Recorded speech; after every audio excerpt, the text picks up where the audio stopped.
I'm not even sure I should call myself an evergreen company because my company is only 4 years old. So I'm more green than evergreen. So I was in Hawaii for Memorial Weekend, and we were traveling with my family, and my 11-year-old, Henry, says, look, there's a cargo ship. And I was like, great. But why do they call it cargo ship when it's on a ship, but call it a shipment when it's on an Amazon truck? And I was like, I have no fucking clue. It's an oxymoron. And then I go, that's kind of the perfect title for my presentation. It's an evergreen in a PE roll-up company, right? Just like, venture capital, Silicon Valley, evergreen in Silicon Valley. Like, how is that possible? It's oxymoron. Just like, business trip to Sun Valley. Isn't that an oxymoron? So that's kind of how I feel about my company. And so, it's to go back to what Dave was saying, it's a very long story in my mind, and just like everybody else here, I'm the hero of my own story, so I figure, I should call this slide the origin, just like, Thor and superheroes, this is my origin story. It started when I was a kid. I'm actually born and raised in Hong Kong, and my parents are my mentors. My father has an immigrant mindset. We moved to Canada when I was 12 years old because of the whole Hong Kong was handed over back to China in 1997. So back in 1986, back in the 80s, my parents decided that we should move to Canada. And they always wanted to instill an immigrant mindset in me. So the very first thing they did, the earliest thing I could remember when I was growing up is that whenever I grab something from my dad, because I'm born left-handed, they will not give it to me. They have to make me grab things with my right hand. It's a very strange thing, and I found as I got older, why do you keep doing this? Well, this game is fun, but after 12 years, it's getting old. And they were saying, like, I understand you're left-handed, son, but this is a right-handed world. You need to learn to be right-handed, or your life's going to be very difficult. So I get that, and I kind of, socked it to the back of my mind, and growing up, that's how I feel. It's not privilege, it's about obligations, and it's about what you make of it, right? The world's what you make of it. So fast forward to dental school. I went to college in Toronto, went to Chicago Northwestern, and that's when my personal and professional life began. Because first day of dental school, they were checking every student in. And the funniest thing is, they asked me a question that I've never thought they would ask me in my life after 18 years. Like, are you left-handed or are you right-handed? And then I'm looking at this clinical labs, like you're supposed to be assigned a clinical station for every student. And I look at it, 76 stations, 75 of them are right-handed. One of them is left-handed in the back corner gathering dust. I told the professor, I am right-handed because my dad told me I need to be right-handed in this world. The funniest thing is that made a big difference in the rest of my life, and I'll go into that in a little detail. But on the second note, I also met my wife in dental school. So we got married 2 years after dental school, and I learned my most valuable lesson from that. My first financial lesson that they never teach you in dental school. There's two biggest lessons they never teach you in dental school that I have to learn later on. You don't marry another dentist with negative cash flow. Two negative student loans of $500,000 each do not make a positive net worth. And if they teach that in dental school, no dentist will go bankrupt. And that's the biggest thing, right? Back in 1990s, right, every practice is pretty much mom and pop. You either marry a hygienist, or you're another dentist, or you're married office manager. That's a very typical dental office in the old days. So the second thing is that my classmates defined me exactly who I was when I was graduating, because they hand out these awards. Not just in high school, they hand out most likely to succeed in life and all that. I did not get that. I got the most likely to fall asleep in class and most likely to run you over in clinic when you're in clinic. So I won those two awards by my classmates. And the funniest thing is, it's actually defined who I am as I move into practicing as a real dentist. So then what happens is, the piggy bank, I know my wife's not here, that's why I put that slide in. It won't be in any of my slides otherwise. So when I graduated in dental school in 1999, there was about 100,000 dental practices. And the average dental practice produced about $500,000 in revenue. But it's a kind of a good-sized practice back in the day. And if you have a dental practice that does about $1 million, you're about maybe top 5% of the industry across the country. If you're doing $2 million as a practice, you're like the top 0.5% of the country. And that's how the landscape back then. Still a very big market, right? And 99% of them were just mom and pop, like I was talking about. It's still a $100 billion industry, very fragmented. And that actually is the beginning. So I kind of graduated from dental school and fell right into the beginning of this evolution of consolidation. So there was a few big groups that were starting to grow. Have you guys ever heard of Aspen Dental? Have you guys ever seen it, right? Pacific Dental Services, I don't know if you guys seen it. They're mostly based out of California. And then there is Heartland Dental. You would never have heard of Heartland Dental because they're non-branded, and so they're kind of like behind the scenes, so you don't know their names. So those three were the beginning of the consolidation. So for me, as a Canadian, I have to go work for one of these companies as a dentist because I am not American and I need a green card. And the last thing I want to do is marry my wife and said I got the green card from my wife. So I said, I don't care what it is, I'm going to go get a job with one of these companies so I could say that I made it my own way and I'm an American because of my own, it's just kind of like me being proud. So I joined Heartland Dental right out of school. And I figured that, you know what, they'll sponsor my green card, I needed a job, they needed a dentist, I can breathe, I'm hired, so there you go, I joined them. And true to my nature, first day orientation, I fell asleep on my first day on the job with Heartland Dental when the founder was speaking in orientation, right? I just figured this old guy was talking about whatever, I don't remember what because I was asleep. Next thing you know, somebody tapping my shoulder, nobody's around me, I'm the only one left. The assistant say, Dr. Workman, the founder, wants to see you in his office. I was like, shit, first day on the job, I'm fired, my green card, I'm like, I have to rely on my wife now to get the green card, all these things going through my mind. I'm like walking into his office like a student, high school student, to the principal office, and the guy was so passionate. It was 1999, and Heartland was about 13 offices at the time. And he was talking to me. The first thing he said, who the fuck do you think you are? You're just falling asleep in my class. You don't know shit. You just got out of dental school. You know, like he was just going off on me, right? Now, he didn't touch me. For those guys, like there's no assault going on. But he was doing this to my face. But what he was doing was that he was just yelling at me, and he was saying things that I did not understand at the time. He said, you don't know what you're doing. We're going to be this big company one day. We're going to be 1,000 practices by 2010. I was like, you're 1999, you're 13 offices. You're going to be 1,000 offices in 11 years. That means you have to buy 100 practices a year for the next 10 years to get to that. Crazy, right? I was like, this guy's crazy because he doesn't practice dentistry. He doesn't even know dentistry. He doesn't even practice. He doesn't know shit. So that's kind of my chip on my shoulder. So I was, I'm young, so I'm kind of, back then I was hot-headed. And the reason that story is very important because he figuratively and literally woke me up that day. Because the biggest thing that bugged me the most growing up is that I don't like people who don't know me define me. Just because I fell asleep doesn't mean that's who I am. So I'm going to go back and prove to him that he was wrong about who I am. So I decided and devoted my life in the next 2 years to be the best dentist and practice in the organization. Back then, it's the good old days, no smartphones, everything's fax, it's analog. So this is where I fell in love with the group practice model. I went and visited all the practices they own. I talked to all the doctors. I did all my research. I figured out ways to become a better dentist. I tried to figure out a way to create platform and system and process because there are no system and process back in the old days. How do you know if you're a good dentist?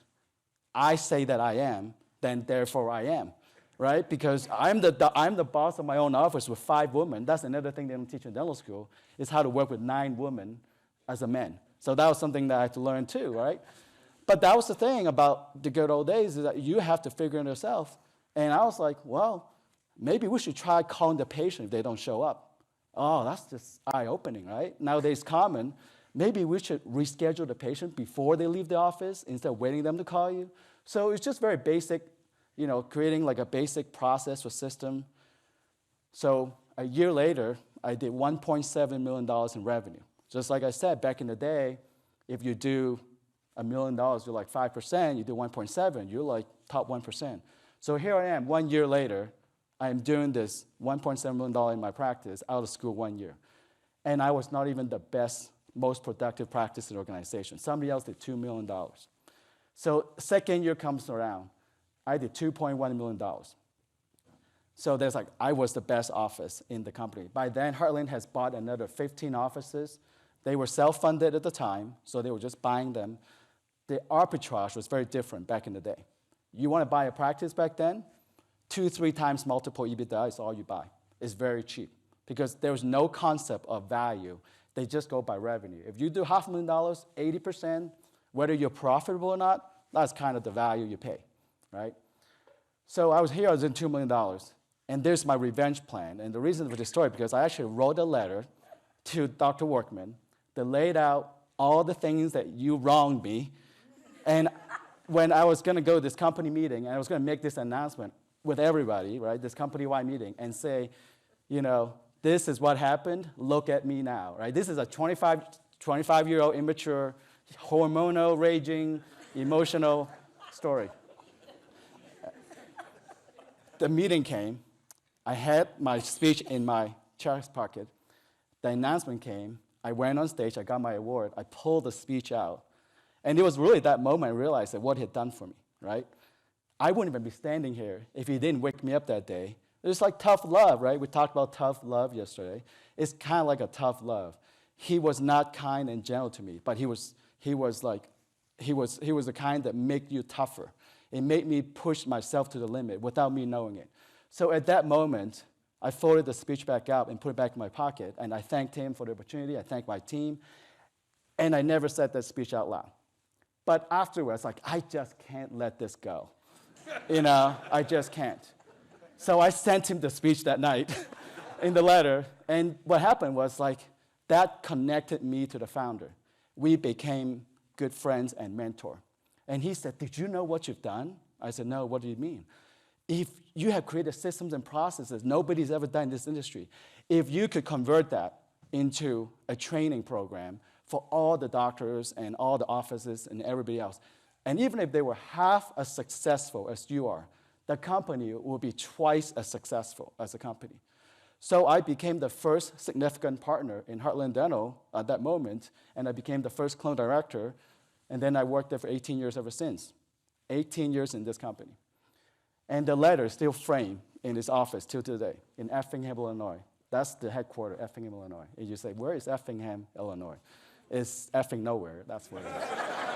But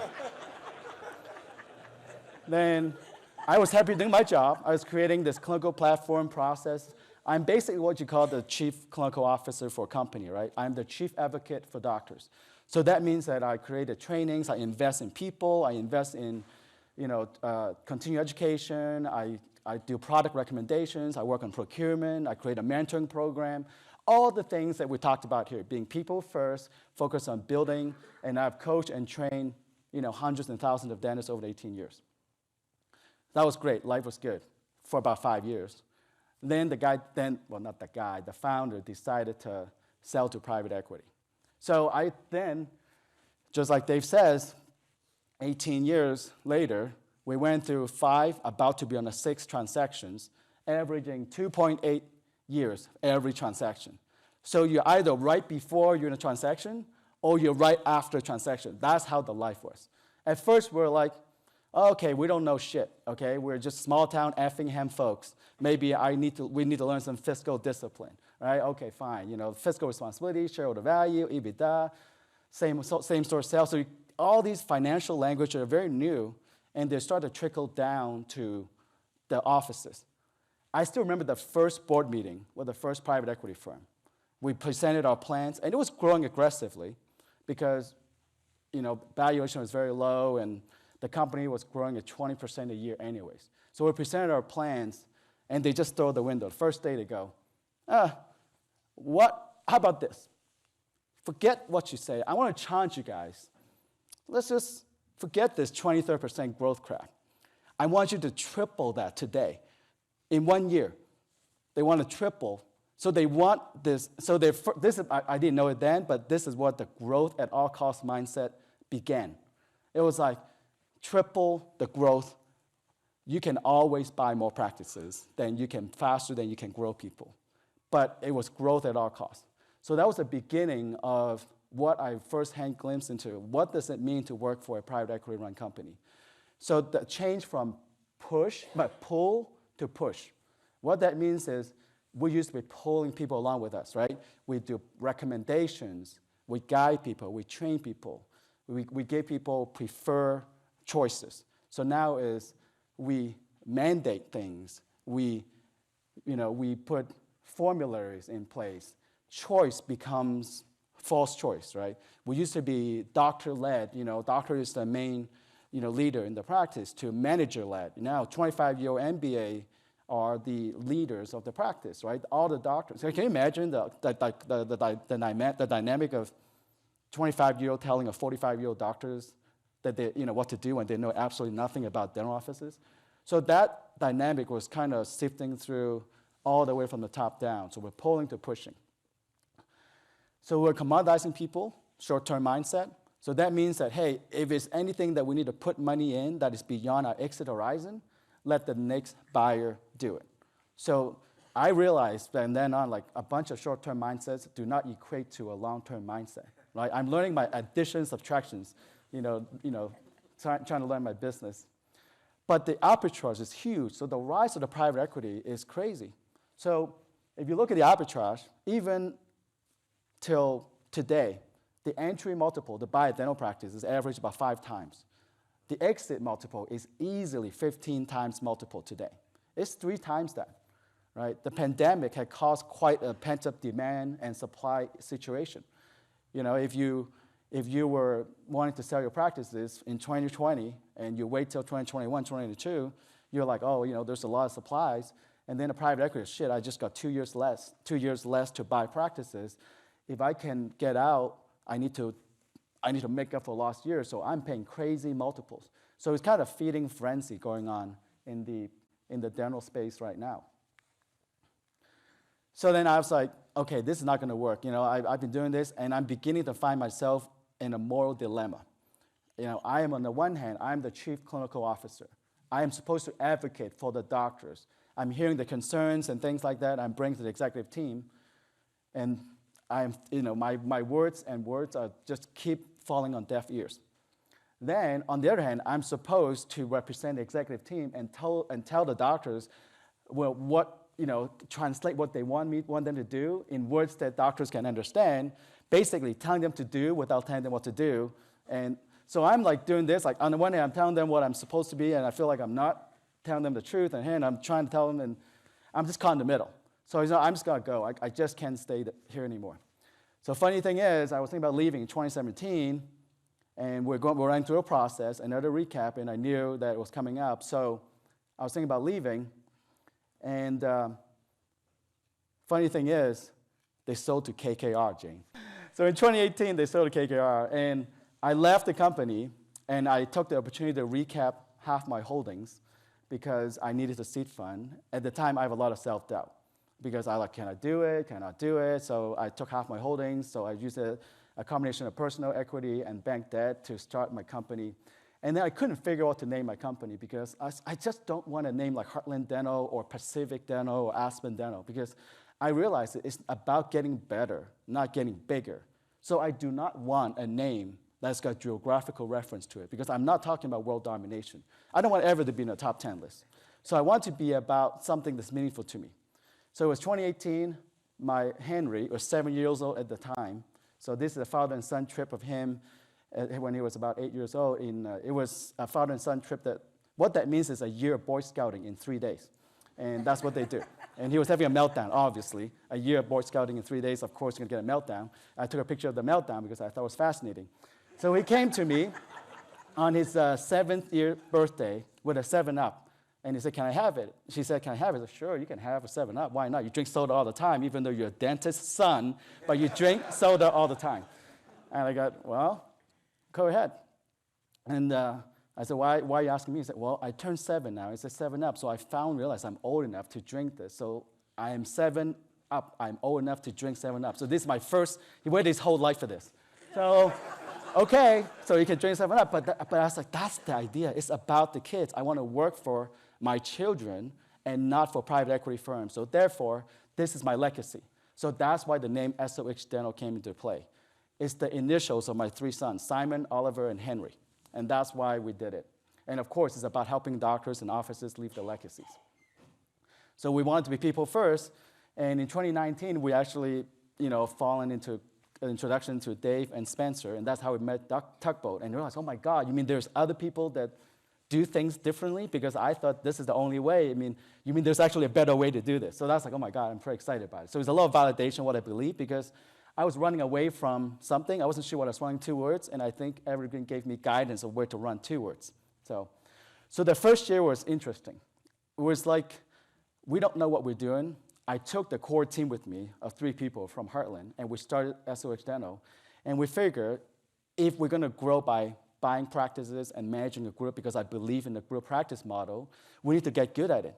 Just like the hedgehog concept is about building your economic engine. If it's going to be business development and growth and acquiring and affiliating with offices, then we're going to do that. So we decided to, you know what? Let's just buy 20 offices as fast as we can, and we can make as many mistakes as possible and get good at it, which is crazy. It's kind of like the father and son trip, like putting 1 year of Boy Scouting in 3 days. This is how I felt. Let's just go buy 20 practices in the next 12 months, and you can figure out how to buy it wrong. Because the biggest thing about us is that we are all executive team when we started with SOH Dental, but none of us ever there to see how the dough is made. So we don't really know how to buy practices and build a group. So this is a learning curve for us. And the second is that we need to build a support center, and we need to build the shared services. So we need practices to support. The third thing is because we want to scale. If you buy 1 or 2 practices a year, nobody's going to give you scale volume discount. So we got to go with the volume. So we are going to our vendors and go, you know what? We're going to buy 20 practices. Give me 20%. So that was kind of the self-fulfilling prophecy, right? So we went and bought 20 practices in 12 months. So at the end of 2019, we did just under $28 million in revenue for our first year. Not bad, but lost a lot of money, failing forward. So there's a lot of mistakes in that process. But it was great. We were doing it. We're finally getting on track. And there was a lot of doubt being this evergreen model and being a doctor and being a group and trying to buy. So what happened is we realized that all the biggest barriers being an evergreen. When I calling people in the industry and say, I want to buy a practice, they ask you, oh, okay, are you a doctor? Or are you a group? Left hand, right hand again. I was like, oh yeah, I'm a doctor. Oh, well, so, when you're moving to town, what practice do you want? I said, oh, I'm not practicing. I'm just going to invest in a practice. I want to buy it as a group. Oh, you're a PE group. Oh, you're a PE group. No, I'm not a PE group. I'm just a group practice. We don't have any private equity. Oh, so you're not a PE group? So when are you moving into the state? Are you going to practice? Like, no one understood why I'm a doctor buying like a PE group. And that's like, now it's like, you know what? I am both. It's just what I'm explaining to people. And it took a long time to explain to people what that means, buying a group. So I'm offering a hybrid model. It's what I'm telling a lot of the industry people is that it's a model that actually people really begin to embrace, because there's so much either doctor-to-doctor transactions, or there is, group-to-doctor transactions. And there's a breath of fresh air, like Dave was talking about yesterday, Dave Thresher about it. There are people that don't like private equity. They are just passionate about dentistry and passionate about legacy. Me being a practicing dentist actually gives me an unfair advantage, because I can talk shop with the seller, and then there's 2 guys with, suits talking about like deals and stuff. I'm always the guy that wins out. So staying a practicing dentist and being a practicing dentist with a group actually is giving a unique value to what I'm offering to these doctors. Because the biggest thing I do is I don't want to do the things Heartland did. So I want to apply a non-cookie cutter approach. So to me, we are very light touch in the way we support the practices. We don't change the software in the practices. We don't change the name. We don't get in the way between the practice and the patients. That's the biggest thing. We don't dictate them. We don't go in there, and it's more about them than it's about us. And that's how we develop the model. The second thing is that there's a lot of financial issues with getting financial partners with no private equity because the private equity is very prevalent in there. And dentistry is kind of like a cash flow business. If you're a dentist, banks will have no issues lending you money for 1 or 2 or 3 practices. But you want to buy 20 or 30, it takes a while to get to that point. You have to educate. The good news is that I had 18 years experience, and I was always able to leverage my personal brand with the traditional banks to have them understand the model, but it takes a lot of education. But we finally got there, so we are right now still a combination of personal equity and bank debt to continue to fund the growth. The third thing is really just the valuation. Right now, like I said, the average valuation is 5 to 6 times, and banks are only willing to lend like 4 times. So there's a lot of creative dealings going on, right? Just like seller financing, earn-outs, and maybe practice equity partnerships on the practice side. So there's a lot of creative financing needs to be done. But the biggest thing that we look for is fit, right? Because of the Evergreen, we are now talking about the Evergreen philosophy in our business development efforts. So if a doctor wants to partner with us, it's like it's getting married. So we talked about the 100-year plan, what we're going to do, what about your legacy? So we go through a lot of the same things about the Evergreen with the potential seller. Lastly, just myself, because it was I think the biggest challenge is myself, because I came from these 18 years of private equity. I didn't know anything otherwise. So for me, it was a whole journey of self-discovery of what does it mean to not be a private equity? What does it mean to be like patient growth? Like, what does that mean, right? The first time it came, like, patient growth, what does that mean?